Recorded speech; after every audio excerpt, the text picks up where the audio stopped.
సర్వ సమృద్ధిని కలిగించు దేవునిగా మనకై ఉండిన మన ప్రభువైన యేసు యొక్క నామమునకు మహిమ కలుగునుగాక. క్రీస్తునందు ప్రియమైన వారందరికీ నా స్తోత్రములు తెలియజేయుచున్నాను. ఈ ఉదయ కాలమున మన వేకువ మన్నా యొక్క ముఖ్య అంశము దేనిని గూర్చియు చింతింపకుడి. దీని ధ్యానార్థమై మనము అపోస్తులుడైన పౌలు ఫిలిప్పీయులకు రాసిన పత్రిక 4వ అధ్యాయము 6వ వచనము వైపు మన పరిశుద్ధ గ్రంథమును త్రిప్పెదముగాక. దేనిని గూర్చియు చింతపడకుడి గాని ప్రతి విషయములలోనూ ప్రార్థనా విజ్ఞాపనముల చేత కృతజ్ఞతా పూర్వకముగా మీ విన్నపములు దేవునికి తెలియజేయుడి అని చదువుచున్నాము. ఈ వాక్యములు వినుచుండిన ప్రియమైన వారలారా, మన అనుదిన జీవితములలో మనము అనేక సందర్భముల గుండా ప్రయాణించవలసి వచ్చును. కొన్ని సందర్భములు ఆవేదనలు, నిరాశలు, ఒత్తిడి సైతం తెచ్చేవిగా కనబడును. అయితే మన ప్రభువునకు మనము ఆ విధముగా ఒత్తిడికి లోనై మన జీవితములను కొనసాగించటం అస్సలు ఇష్టం ఉండదని మనము గ్రహించవలెను. ఆందోళన చెందుట అది ప్రయోజనము కాకపోవటయే కాక అది మన సంతోషమును మరియు నెమ్మదిని కూడా పాడు చేయును. అది మన జీవితములో అన్నిటి మీద ప్రభావము చూపటం మాత్రమే కాక మన ఆరోగ్యమును కూడా నశింపజేయును. ఒత్తిడితో చింతించుటను బట్టి మనము శారీరకముగాను ఆత్మానుసారముగాను సమస్తమును నష్టపరుచుకొనిదము. అయితే దేవుని బిడలుగా ఉన్న మనము ఆయనకు ఎంతైనా కృతజ్ఞులమై ఉన్నాము. ఎందుకనగా ఆయన చేసిన వాగ్దానములను బట్టి ఎప్పుడైతే మనము మన భయములను చింతలను వదిలేదమో అప్పుడు ప్రభువు యొక్క నెమ్మది మనలను ఏలును. మనం అదే ఫిలిప్పీయులకు రాసిన పత్రిక 4వ అధ్యాయము 7వ వచనమును గమనించినట్లయితే, అప్పుడు సమస్త జ్ఞానమునకు మించిన దేవుని సమాధానము యేసుక్రీస్తు వలన మీ హృదయములకును మీ తలంపులకును కావలి కాయును అని చదువుచున్నాము. ఈ వచనము ద్వారా మనము బలపరచబడి ప్రశ్నార్థకరములైన అంశములను ప్రార్థన ద్వారా ప్రభువు పాదాల చెంత పెట్టుటకును, తద్వారా మన విశ్వాసమును పునరుద్ధరించుకొనుటకును, సమస్తమును జయించుటకును కూడా దేవుని ఆత్మ క్రియ చేయును. ప్రియమైన వారలారా, మనలను తొందరపెట్టు లేక ఆందోళన కలిగించు కార్యముల నుండి మనలను మనము మరల్చుకొనినప్పుడు తగిన ప్రతిఫలము పొందగలము. అయితే అది ఏ విధముగా చేయగలము? దేవుని వాగ్దానముల ద్వారా మాత్రమే అది సాధ్యపడును. ఉదాహరణకు, మనకు ఏదో కీడు సంభవింపబోవుచున్నదని నీకు నీ హృదయములో అలజడి రేగుచున్నప్పుడు నన్ను కాపాడువాడు కునుకడు నిద్రపోడు అన్న వాగ్దానమును పెట్టి నీవు అధికముగా ప్రభువును స్తోత్రింపవలెను. ఇంకను నీ జీవితమును గూర్చి చింత కలిగి నీ ఓటములను గూర్చి నీవు కలత చెందుచున్నప్పుడు ఇర్మియా గ్రంథము 29వ అధ్యాయము 11వ వచనమును జ్ఞాపకమునకు తెచ్చుకొనవలెను. నేను మిమ్మును గూర్చి ఉద్దేశించిన సంగతులను నేనెరుగుదును. రాబోవు కాలమందు మీకు నిరీక్షణ కలుగునట్లుగా అవి సమాధానకరమైన ఉద్దేశ్యములే కాని హానికరమైనవి కావు. ఇదే యెహోవా వాక్కు. ఈ వాగ్దానమును పెట్టి నీవు అవును ప్రభువా, నా జీవితములో అలల వంటి ఎన్ని సందర్భములు వచ్చినప్పటికీ వాటిని నిమ్మలపరచుటకు నీవు సమర్థుడవనియు నీ చిత్తము మాత్రమే నా జీవితములో జరిగించమని దేవుని యొద్ద గోజాడవలెను. మన భవిష్యత్తును గూర్చిన ఆయన ప్రణాళికను మనము విశ్వసించవలెను. ఈ సందర్భములో నేను మీతో మనకున్న చింతలను ఏ విధముగా విశ్వాసము ద్వారా జయించవచ్చునని ఒక యథార్థ సంఘటన ద్వారా తెలుపవలెనని ఆశపడుచున్నాను.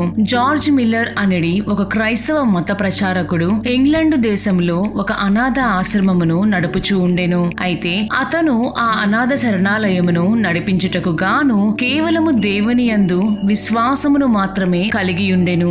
దాని నిమిత్తమై జార్జ్ మిల్లర్ గారు ఏనాడు ఎవరిని సహాయము కొరకు అర్థించలేదు కూడా. ఇటువంటి సందర్భములలో ఒకానొక నాడు పిల్లలకు ఆహారము పెట్టుటకు తన దగ్గర ఏమీ లేకుండెను.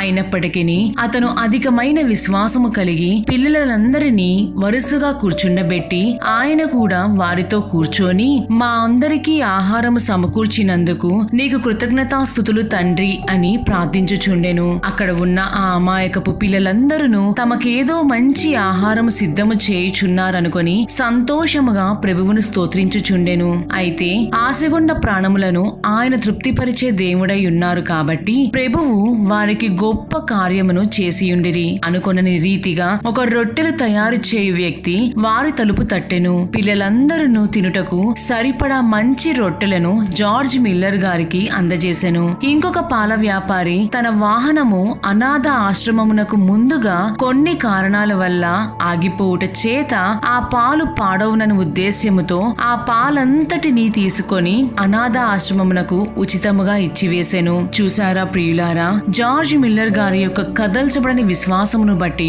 దేవుడే చూచుకొనును అనే దృఢమైన నిరీక్షణను బట్టి ఊహించని గొప్ప అద్భుతమును ప్రభువు చేసి ఉన్నారు. రెండవదిగా, మన ఆందోళన నుండి బయటికి వచ్చుటకు మరొక మార్గము దేవుని వాగ్దానములను మన నోటితో అనుదినము ఒప్పుకొనుచు ప్రార్థించుటయే. ఉదాహరణకు, నా ప్రభువే నా అవసరతలన్నిటినీ తీర్చువాడనియు అడవిలో దారులను ఎడారిలో ఊటలను కలగజేయువాడు ఆయనే అనియు ఆయనే నా విమోచకుడును నన్ను పునరుద్ధరించువాడను వాగ్దానములను మనము ఉచ్చరించినప్పుడు మన మనస్సు మన సమస్యల వైపు కాక ఆయన యందు విశ్వాసమును నూతనపరచును. ఎప్పుడైతే మనము మన హృదయములను కలవరములు చింతలతో కాక ప్రభువు యందును ఆయన వాగ్దానముల యందును విశ్వాసము నిరీక్షణతో నింపుకొనేదము, నిశ్చయముగా మన హృదయములో గొప్ప నెమ్మది దేవుని యందలి సంతోషముతో నింపబడెదము. ప్రియమైన దేవుని బిడ్డ, బహుశా నేడు నీవు అనేకమైన చింతల చేత పట్టబడి ఉండవచ్చును. నా గమ్యము ఏంటి ప్రభువా అనియో, నేను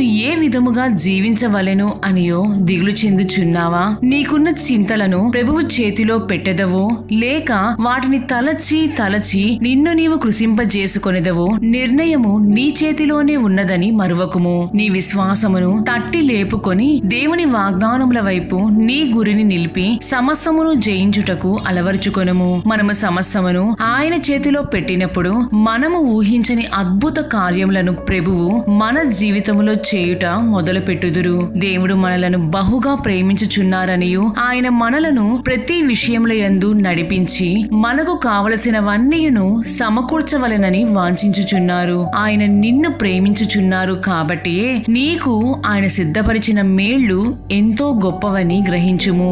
ఆకాశ పక్షులను పోషించే ప్రభువు నీ నిమిత్తమై శ్రద్ధ కలిగి ఉన్నారని మరువకుము. కాబట్టి మన హృదయములను కలవరపడనీయక సమస్తమైన కార్యముల యందు ప్రభువుకు కృతజ్ఞతాస్తుతులు చెల్లించుటకు తగిన హృదయము ప్రభువే దయచేయుదురుగాక. దేవుడు మిమ్ములను మరియు మీ కుటుంబములను కాచి కాపాడి నడిపించుదురుగాక. ఆమేన్.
యేసు తొలగించెను.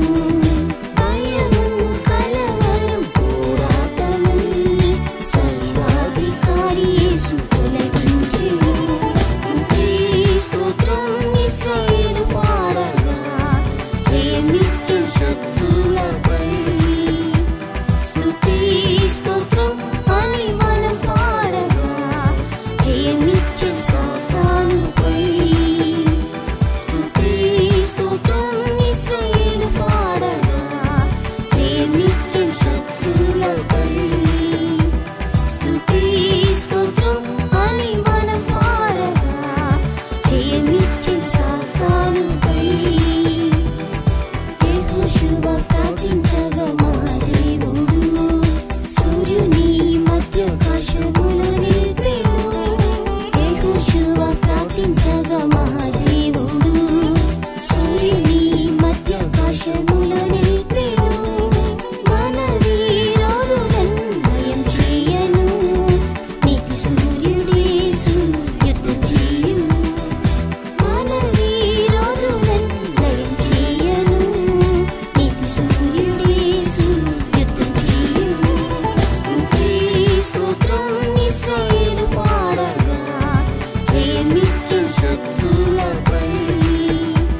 స్తుతి స్తోత్రం అని మనం పాడగా జయమిచ్చెను సాతానుపై. స్తుతి స్తోత్రం ఇశ్రాయేలు పాడగా జయమిచ్చెను శత్రువులపై. స్తుతి స్తోత్రం అని మనం పాడగా జయమిచ్చెను సాతానుపై.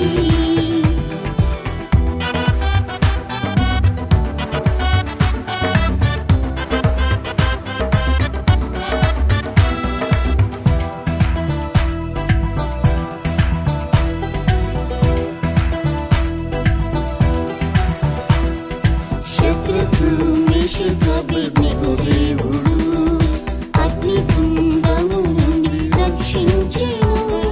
శత్రువు మేషక అబేద్నెగో దేవుడు అగ్నిగుండము నుండి రక్షించెను.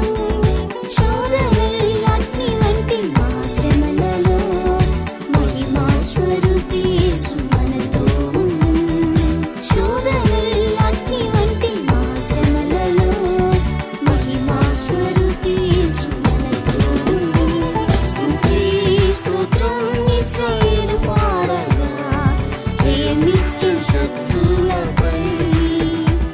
స్తుతి స్తోత్రం అని మనం పాడగా జయమిచ్చెను సాతానుపై.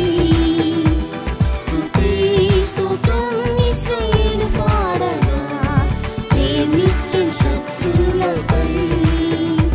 స్తుతి స్తోత్రం అని మనం పాడగా జయమిచ్చెను సాతానుపై. దేవునికి అసాధ్యమైనది ఉండగా యేసుని విశ్వసించి మహిమంచుడు. దేవునికి అసాధ్యమైనది ఉండగా యేసుని విశ్వసించి మహిమంచుడు. సమస్తాని కార్యములను సఫలపరచును. జయవీరుడేసు ముందు వెళ్ళుచున్నాడు. సమస్తాని కార్యములను సఫలపరచును. జయవీరుడేసు ముందు వెళ్ళుచున్నాడు. స్తుతి స్తోత్రం ఇశ్రాయేలు పాడగా జయమిచ్చెను శత్రువులపై.